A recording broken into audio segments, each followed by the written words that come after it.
अस्सलाम वालेकुम। खबर दोपहर में मैं आज़म अली खान यूसुफ जई। सबसे पहले हेडलाइंस पर नजर डालेंगे।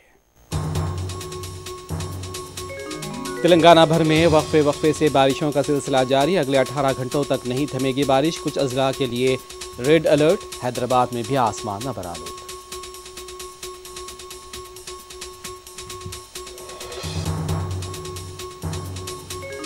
पार्लियामेंट सेशन के आगाज से कबल आज कुल जमाती इजलास। अपोजिशन और इत्तेहादी जमातों ने पेश की मुख्तलिफ तजावीज़।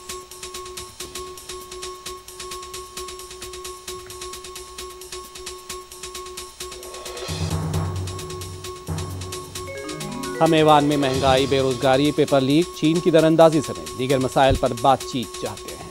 कांग्रेस लीडर प्रमोद तिवारी ने पार्लियामानी सेशन से कबल मीडिया से की बात।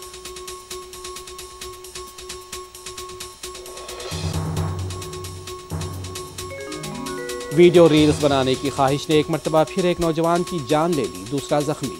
पिद्दा अंबरपेट नेशनल हाईवे पर पेश आया हादसा।